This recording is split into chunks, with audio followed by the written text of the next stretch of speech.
میرے رسول پاک صلی اللہ تعالیٰ علیہ وآلہ وسلم ارشاد فرماتے ہیں کہ تمہیں بتاؤں گھروں میں سب سے بہترین گھر کون سا ہوتا ہے؟ او میرے بھائیوں، وہ کتنا کو بہترین گھر ہے جسے مدینے والے رسول نے بہترین کہہ دیا ہے۔ فرمایا تمہیں بتاؤں نا گھروں میں بہترین گھر کون سا ہے؟ ہم سمجھتے ہیں ٹائلیں اچھی ہوں، کمرے ہوادار ہوں اور کچن انواع و اقسام کے کھانوں سے بھرا ہوا ہو، سین اچھا ہو اور جناب ہر چیز کی سہولیات گھر میں ہو، امن ہو، سکون ہو۔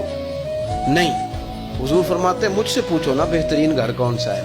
تو یا رسول اللہ بتائیے، سیاستہ میں حدیث ہے، کریم رسول فرمانے لگے گھروں میں بہترین گھر وہ ہے جس میں کوئی یتیم رہتا ہو اور اس کے ساتھ سلوک اچھا کیا جاتا ہو، اچھا سلوک کیا جاتا ہو، یتیم کو رکھا جائے پھر اس کی پوری نگرانی کی جائے، اسے پورا پیار دیا جائے، اسے پوری محبت دی جائے، یتیم رہتا ہو اور اس کا خیال بھی رکھا جاتا ہو۔